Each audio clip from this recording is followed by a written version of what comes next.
Kindness is foolish, someone whispered. But Jacob bent anyway. The street was burning hot, loud, and alive with the chaos of Lagos. Dust curled like smoke in the late afternoon sun. Motorcycles weaved through traffic. Horns screamed. Hawkers shouted over one another, balancing baskets on their heads and dreams in their eyes. And in the middle of all that noise, Jacob Okonkwo heard something that made the world go still. It was not a siren, not a crash, just a voice, tired, broken. Please, I'm looking for my son. I don't remember our house. She sat there in the dust, knees bent like a marionette that had lost its strings. Her lace wrapper was white once, now torn and gray. Her cheeks were lined with grime. And her voice, it was the kind that shouldn't belong to anyone left alone. People walked past her like she was nothing, like a rock on the road. One man cursed, stepping over her. A Kiki driver shouted, "Mama, shift now." A woman hissed, "Leave her, she's always begging. She'll stain your shirt." But Jacob stopped. He knelt in the dirt without thinking. His white shirt clung to his back, already damp from the sun. He smelled of dust, sweat, and worry. "Mama," he said gently, "what's your name?" She blinked, her eyes empty, then filled with panic. I don't know. I can't remember anything. But my son, he's looking for me." He didn't ask why no one else had helped. He already knew. He tried again. "Do you remember his name?" She stared at his face like it might open a locked door. Then a whisper, "George." That name did something strange to Jacob's chest. "George, what does your son do?" She whispered again, "Tech. Tech for Africa." Jacob's heart skipped. George. The George. Tech for Africa CEO. The man whose billboards smiled down from buildings. The one who spoke on stages about Nigeria's digital future. Jacob had watched him speak once and told himself silently, "Work harder. Be useful. Maybe someone will see you too." Now the man's mother was sitting in the dirt at a traffic junction. She began to shake. "Please, I don't know where I am." Behind him, someone laughed. "See secretary boy, carrying stranger like sack of rice." Phones rose like insects. Cameras clicked. Some people clapped like it was a comedy show. But Jacob didn't hear them. Not really. He slid his arms beneath her thin frame. "Mama, hold on. I'll help you." And he lifted her. She was lighter than expected. Bones in air. He staggered slightly, adjusted her weight, and stood up straight. His ID badge swung across his chest, as if even it was shocked. People laughed louder. "You day mad. She's always there begging. Just leave her. Your shirt will spoil." But Jacob walked. He passed vendors and okadas, his feet kicking up dry dust. The old woman's wrapper fluttered behind him like a flag in retreat. Every eye on the street followed him. He didn't care. He walked home, past cracked pavements and leaning kiosks, to his small one-room apartment tucked behind a yellow shop with the sign, "God is able cold drinks." He opened his gate with his hip, kicked the door gently, and entered. One bed, one sunken couch, one table with 2 chipped cups. He laid her gently down. "Please wait," he said. He boiled water, broke his last piece of bread in half, mixed powdered milk in a cup, added sugar from saved nylon pouch, stirred, carried the cup to her with both hands. She stared at him like he was a strange miracle. Then she drank. The shaking in her hands slowed. "You're a good boy," she whispered. Jacob smiled softly. "You're safe now." Then she said the name again. "George. Tech for Africa." Jacob moved closer. "Mama, what's your full name?" She blinked. Then, "Janet. At church, they call me Madam Janet." His heart thudded. He grabbed his phone. "Open a browser. Search Tech for Africa contact number." The page loaded painfully slow. 1 bar. Then none. Then one again. He moved closer to the window. Lifted the phone like it was a relic. Waited. Signal. He called. "Hello, Tech for Africa." "Good afternoon," Jacob said, trying to steady his voice. "My name is Jacob. I think I found someone. She says she's Madam Janet. She says George is her son." The line went silent. Then the voice returned. "Please hold." Jacob looked at Madam Janet. Her face had softened. She looked older and younger at the same time. The voice came back. "Please confirm address." He gave it. The cracked yellow shop. The mango trees. The street with no signboard. Thank you, they said. Do not let her leave. Someone will call you shortly. When he hung up, he turned back to her. Mama, help is coming. She took another sip. You are like my son, she whispered. Kind. Outside, a neighbor walked in pretending to fetch water, but clearly eavesdropping. Another woman whispered, Watch, reward is coming. This boy's luck just changed. A man laughed.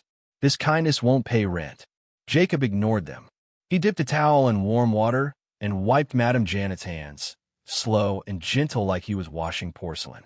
Then her cheeks. He tried not to flinch when he saw a bruise near her temple. 10 minutes later, his phone rang. Unknown number. Hello. A deep voice. Is this Jacob? Yes, sir. This is George. Jacob froze. Even through the phone, the voice carried weight. It was calm, but powerful. Steady, like someone used to being obeyed. Is my mother with you? Yes, sir. She's safe. Send your location. I'll be there soon. Jacob's hands trembled as he dropped the pen. Then he turned to her. Mama, your son is coming. She covered her mouth. Tears fell silently. George, she whispered. My boy. Less than 30 minutes later, black SUVs stormed the street like kings returning from exile. Doors flew open. Men in suits jumped out. Cameras rolled. Gasps filled the air. And from the biggest SUV stepped out a man in a navy suit, clean beard, no tie. His eyes didn't scan the crowd. They scanned the building, like a magnet looking for a lost piece of metal. Where is Jacob? Jacob stepped forward. Sir, your mother is inside. George took a step, then a voice yelled, Wait. A short man in the crowd pointed a shaky finger. That boy wants reward. He's lying. Gasps. George turned, eyes now on Jacob. Jacob's mouth was dry. Please, sir. Come inside. You'll see. George nodded once and walked toward the door. But then, from the second SUV, a voice rang out like a bell. George, wait. Don't go in alone. Everyone turned. An elegant woman stepped out. Blue gown. Gold earrings. Fear on her face. Please, she said. We don't know who he is. What if this is a setup? Jacob's heart sank. I didn't kidnap her, he said. She was alone, crying. I helped. The security men tensed. George's eyes studied Jacob like a puzzle he wasn't sure he wanted to solve. Then, from inside the room, came a trembling whisper. George. The billionaire froze. And then, everything changed. You carried my mother? The words floated in the small room like dust caught in a beam of sunlight. George stood in the doorway, motionless, staring at his mother. The world outside was noisy. Honking cars, murmuring crowds, neighbors whispering through open windows. But in here, everything was silent. Jacob stood off to the side, breath tight, his back damp with sweat. His shirt stuck to his skin. He didn't know what to expect. Applause? Accusation? George's face was unreadable. Madame Janet sat on Jacob's couch, wrapped in the faded blanket he had placed over her shoulders. She looked older than the last 10 minutes, but her eyes lit up when she saw her son. George, she whispered. It wasn't just a name. It was a prayer, a memory, a lost anchor finding its place again. George stepped forward slowly. His knees buckled the moment he reached her, and he dropped down on the threadbare rug. Mommy, he said, his voice cracking like glass under pressure. I thought I lost you. She touched his face, cupping it gently. Her thumb ran along his jaw, as if confirming that this was no illusion. They took my phone, my bag, she murmured. They left me. I don't even remember the road. I was begging. Nobody listened. She glanced sideways at Jacob. Nobody except him. George turned his head slowly, eyes landing on the boy who had, moments ago, been invisible. You carried her? He asked again. Jacob nodded. Yes, sir. You brought her here. Gave her food. Yes, sir. And you called us, without even knowing who she was? I couldn't leave her, Jacob said, his voice barely audible. She needed help. A long silence.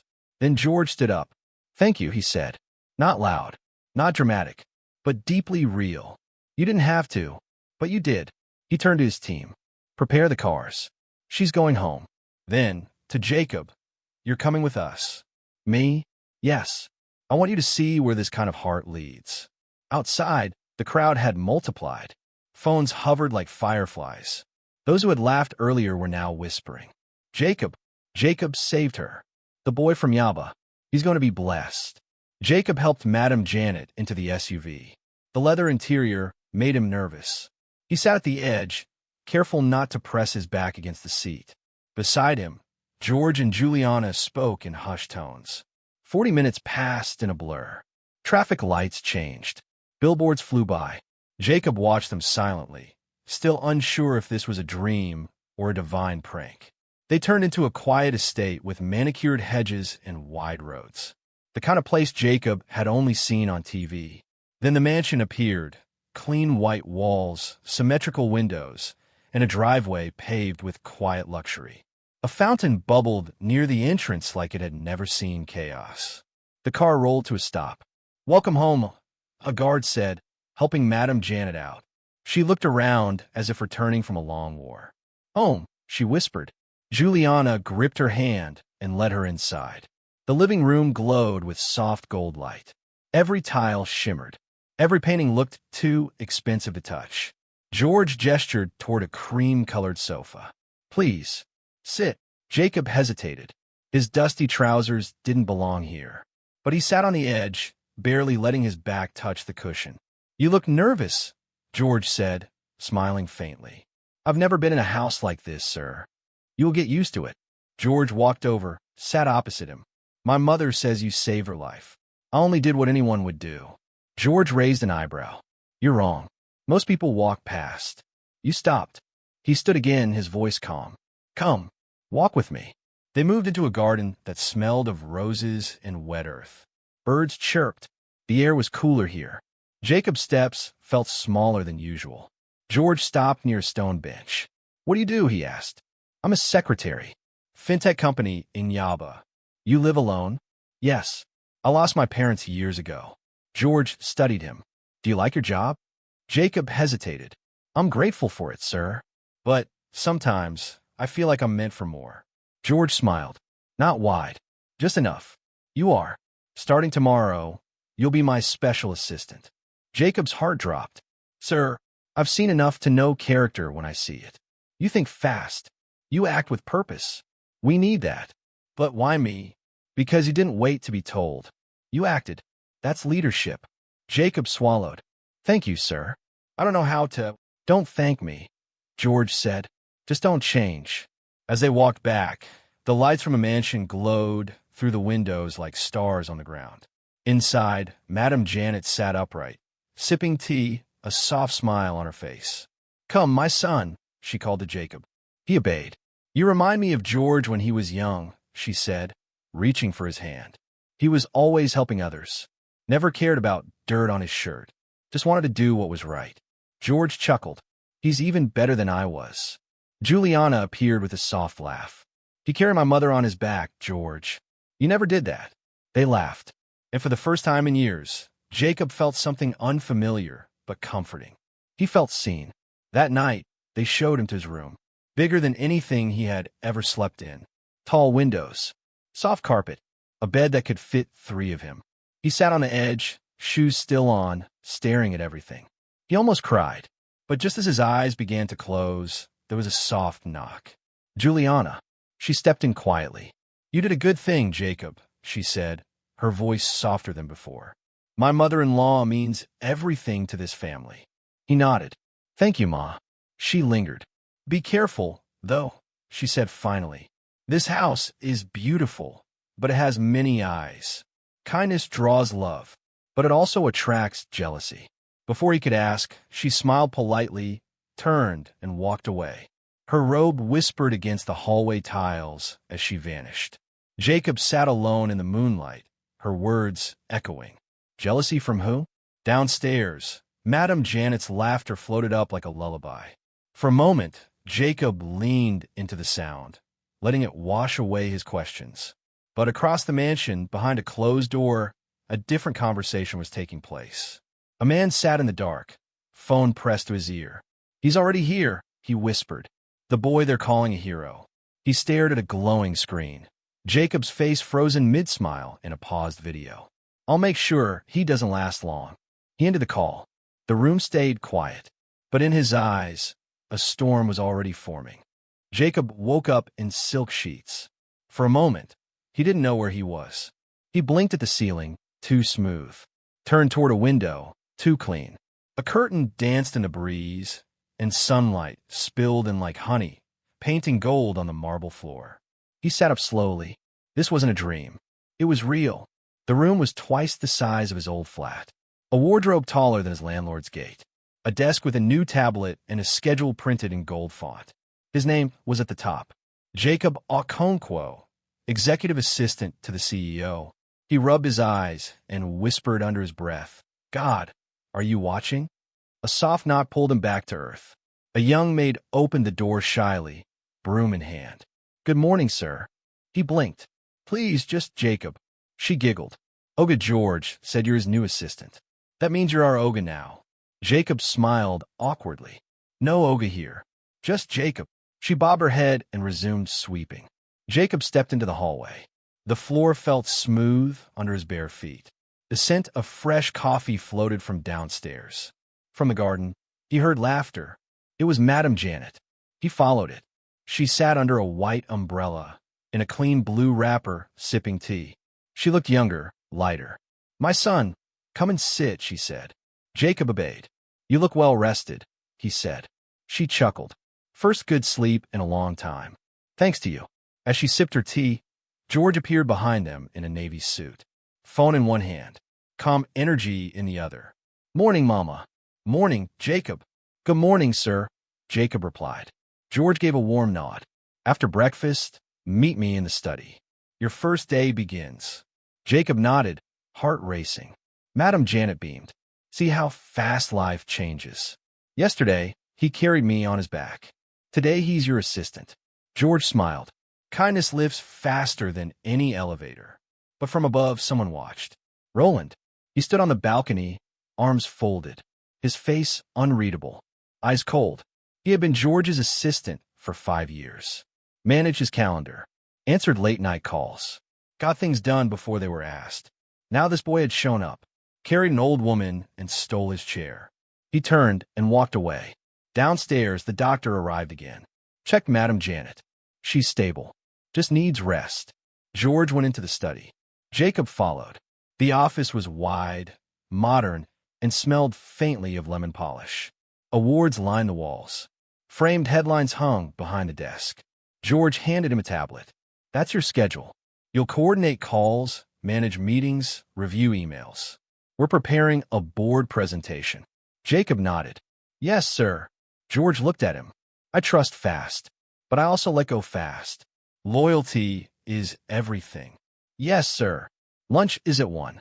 Ignore the noise." Jacob frowned. "What noise?" George gave a vague smile, then turned back to his laptop.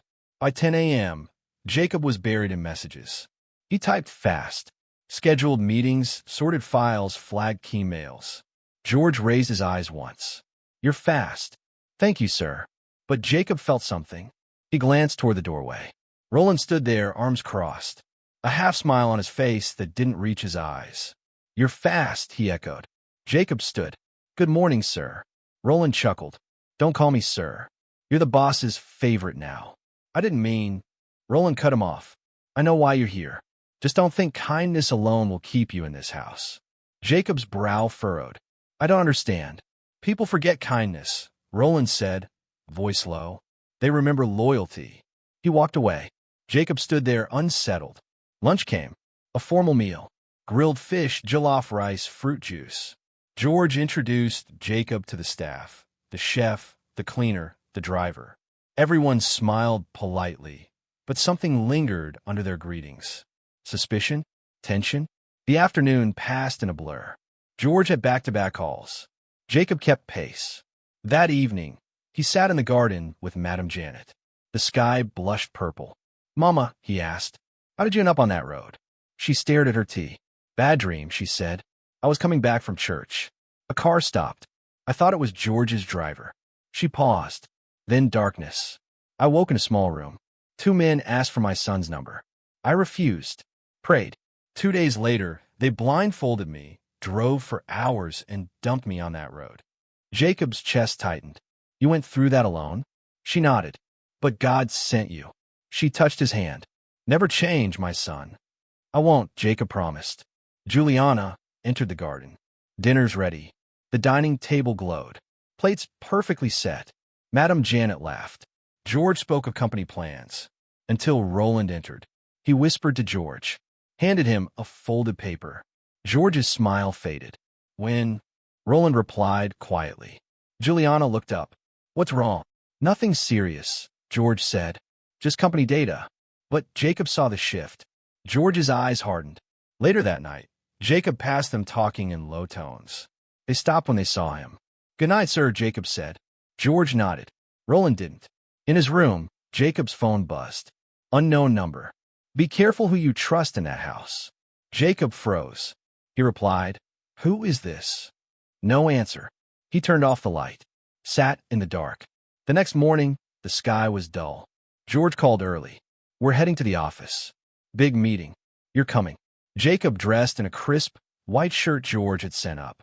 He barely recognized himself in the mirror. At Tech for Africa's HQ, employees stared. That's him, someone whispered. The one who saved Madame Janet. In the boardroom, Jacob took notes as George presented. Everything was smooth until a security guard walked in, holding a tablet. Sir, he whispered. George frowned. Show me. He looked at the screen. Then, sharply, did you send this file? Jacob blinked. What file, sir? This one. A private document was forwarded from your account. At midnight, Jacob's stomach sank. That's impossible. I didn't. Enough. The room went silent. Security, take his device. Guard stepped forward. Jacob stood frozen. Sir, please. I would never. George's eyes were cold. Until I find the truth, stay away from the office. Security took his tablet. Jacob was let out. Rain began to fall. His phone buzzed. Unknown number. They've set you up. Don't go home. Jacob typed. Who is this? No answer. He looked around. No one. Just wet pavement, rushing cars, and betrayal. He remembered Juliana's warning. Kindness draws love and jealousy. He turned away from the road and walked toward the mansion. Rain fell softly over the city, turning headlights into blurs and washing the dust from the air. Jacob stood at the gate of the mansion, soaked to the skin, his shoulders heavy with shame and disbelief. The guard at the entrance barely looked at him. Oga say he no want see anybody, the guard muttered. Especially you. Jacob tried to speak. Please, just let me. He talked say no. Madame Janet day sleep. No visitors. Jacob looked past the gate, into the compound where the lights still glowed warm behind expensive curtains. Just yesterday he had stood there, helping her out of the car like family.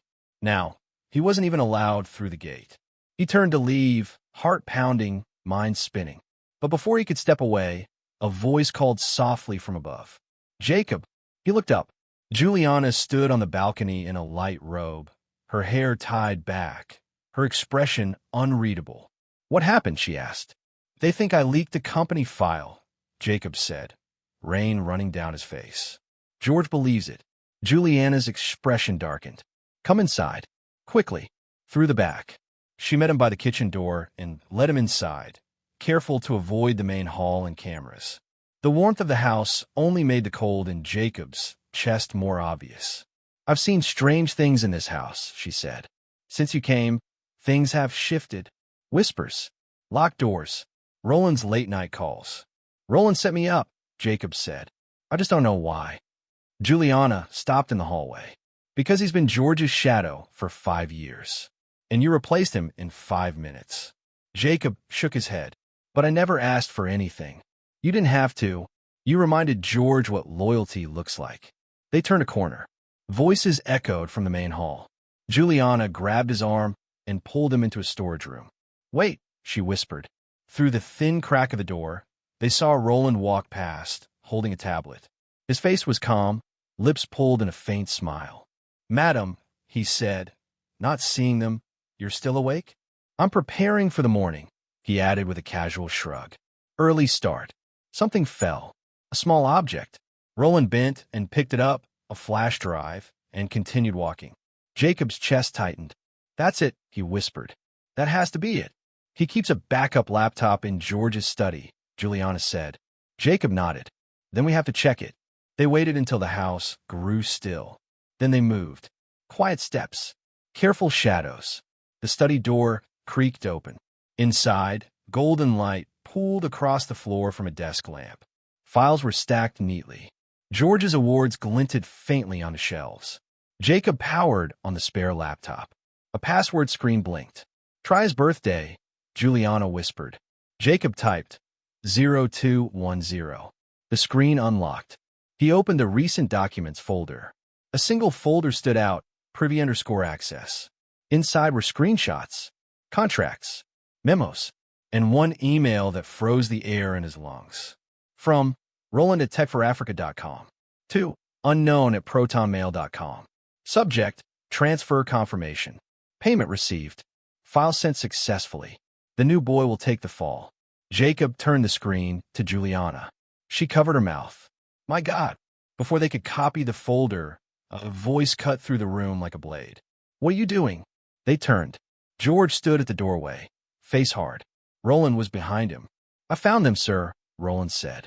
They were in your study, with your device. George stepped in slowly, his eyes moving from the laptop to Jacob, then Juliana. You snuck into my office. With my wife. George, Juliana began. Don't, George snapped. After everything? Sir, please, Jacob said. Look at the email. Enough. I told you I value loyalty above all. Juliana tried again. George, he's not lying. Roland stepped in. We have to protect the company, sir. You gave this boy too much too soon.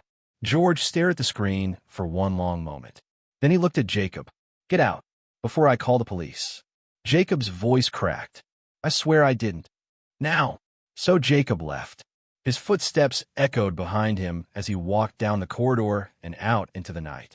Behind him, Roland smiled. That night, Jacob didn't go home. He sat at a bus stop near Lecky Bridge, soaked, shivering. The city blinked around him. He thought of leaving Lagos altogether, disappearing, starting over. But then he remembered Madame Janet's hand in his. Her words, never change, my son. He couldn't walk away. Not like this. When morning came, gray and cold, he walked back toward Tech for Africa. The headquarters loomed in the distance, but something was wrong. Flashing lights, police cars, reporters gathering near the gate. Jacob slowed. Then he saw them. George on the steps, surrounded by officers. Juliana, pale, and Madame Janet, frail, but standing beside them. Roland stood confidently, speaking to the officers. That's him, he said. That's the boy who leaked the files. Gasps rippled through the crowd as Jacob stepped forward. Yes, I'm Jacob Okonkwo. A police officer nodded. You're under investigation for corporate theft. Madame Janet cried out no. He would never. George gently held her back. Mama, please. Jacob shook his head. I didn't betray anyone. I was set up. The officer reached for cuffs. Wait. Juliana's voice broke the moment. She stepped forward, flash drive in hand. Before you arrest him, she said, look at this. She plugged it into a laptop. The crowd leaned in. The screen lit up, and there was the email, the one from Roland's account. George's eyes widened. Color drained from his face. Roland paled. That's fake. Someone hacked. Enough, George said. I trusted you. Roland made a run for it. He didn't get far. Police tackled him, pinned him to the ground, cuffed his hands. Juliana turned to Jacob, tears in her eyes. I'm sorry we didn't listen sooner. Madame Janet stepped forward, wrapped her arms around him. I told you. Kindness never loses. George approached, slow, shaken. Jacob, I was wrong. Jacob nodded, exhausted. I forgive you. But as they turned toward the building, one of the police radios crackled. Control, we found a second device in the suspect's vehicle. Labeled Project Mercy. George stopped. His face turned pale again. Project Mercy, he repeated slowly. That's my father's foundation. Juliana turned sharply. What does that mean? The officer stepped forward. This goes deeper than one assistant. These transfers, someone else was involved. Jacob's stomach dropped. This wasn't over. It had only just begun. The police convoy rolled through Lagos traffic with sirens slicing the morning air. In the lead car, George sat stiffly beside Jacob and Juliana, his face hard, eyes locked forward. No one spoke. Behind them, Roland sat alone, handcuffed, staring blankly out the window. He hadn't said a word since the officers dragged him off the Tech for Africa steps. But the files found in his car had already spoken enough. A small black folder, marked confidential, had been tucked under the seat. Inside, bank statements, money trails, coded emails, all tied to Project Mercy, the charitable foundation George's father had created to build schools, fund education, give hope. And someone had been stealing from it for years. At the police headquarters, a quiet man in round glasses met them in the lobby. He introduced himself as Inspector Ka. "We reviewed the documents found in the suspect's car," Ka said, flipping through papers. "They connect Roland's transactions to his second name." George's voice was flat. "Who's?" Ka looked up. "Adewale, one of your board members." Silence. Jacob recognized the name. He had seen the man once. A warm smile, expensive cologne, a handshake that held too long. George stared at nothing. "My father's best friend." Juliana whispered. "He was here last week." "He's the one who insisted Roland stay on my team," George added. Ka nodded. "We believe he's the architect of the theft. Roland was just a delivery boy. If you want justice, we'll need your help." George's expression darkened. "Tell me what to do." 2 days later, the trap was set. Adewale was invited to a quiet emergency meeting at Tech for Africa. He accepted immediately, confident, calm. He believed Roland had already destroyed the evidence. Inside the boardroom, hidden cameras blinked silently. Officers waited outside in unmarked cars. George sat at the head of the table. Jacob beside him, silent, taking notes. Juliana watched from the corner. Madame Janet had prayed for them that morning. She held Jacob's hand, whispered, "God does not sleep. Let truth speak for itself." At 10 o'clock sharp, Adewale entered, all charm and composure. "George, my boy," he said, slapping George on the shoulder. "I heard about the drama. What a mess." George nodded slowly. "Yes, sir. We're trying to clean it up." "Good," Adewale said.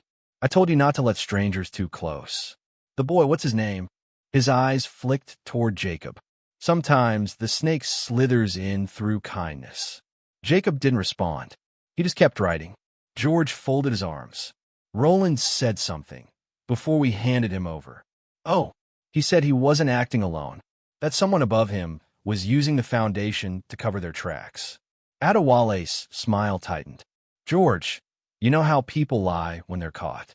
I believe in facts, not feelings," George said quietly. "We found transfers. Overseas, disguised through Project Mercy." Adewale was silent for a beat too long. Then he laughed. "Even if that's true," he said softly, "you can't prove it links to me." George didn't move. He said your name. Adewale stood slowly. "You've grown up angry, George. Suspicious. That's dangerous for a man who leads." Then his voice changed. Lower. Sharper. "You shouldn't have dug deeper." He reached into his briefcase. "Stop," Jacob shouted, rising to his feet. The door burst open. Inspector Ka and his officers stormed in. "Mr. Adewale," Ka said, voice calm, gun steady, "you are under arrest for embezzlement, conspiracy, and financial fraud." Adewale stood frozen, then slowly raised his hands. "You'll regret this, George," he hissed. "No," George said. "I'll finally sleep." As officers led Adewale away, the tension in the room collapsed like a wave. Juliana exhaled shakily. Jacob sat down, his legs suddenly heavy. George turned to him and placed a hand on his shoulder. "You saved my family again." Jacob shook his head. "I just did what was right." George smiled faintly. "Exactly." 1 week later, the headlines exploded. Secretary turns hero. Tech for Africa scandal exposed by intern. Video clips of Jacob circulated across Nigeria. People who once whispered about him now sent messages of thanks.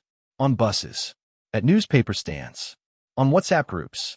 Everyone was talking about the boy who carried a woman and saved an empire. At home, Madame Janet fully recovered. She spent her afternoons laughing in the garden, telling stories to staff who now treated her like royalty. One evening, She called Jacob to sit beside her. "You were meant to find me that day," she said softly. "It wasn't chance. It was calling." "I only did what anyone should," Jacob said. She shook her head. "Not everyone stops. That's why heaven noticed you." Juliana walked over with a tray of tea. "She's right," she said. "You brought light back into this house." Just then, footsteps echoed on the marble floor. "May I join the family meeting?" It was George, smiling. "Come, my son," Madame Janet said. George sat beside Jacob and handed him an envelope. Inside was a letter with gold-edged paper.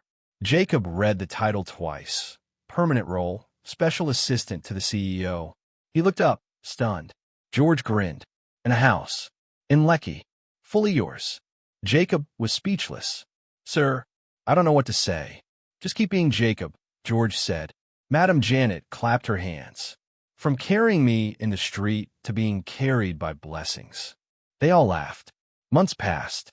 The mansion filled with life again. Light, music, routine. Peace.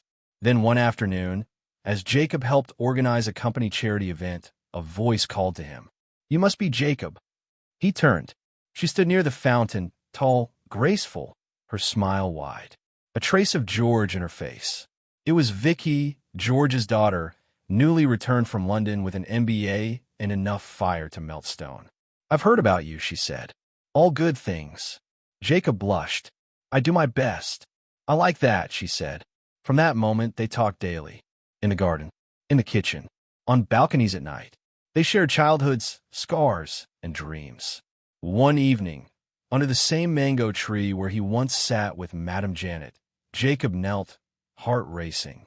"Vicky, you changed my life just by walking into it. Will you marry me?" Tears filled her eyes. "Yes, Jacob, 1,000 times yes."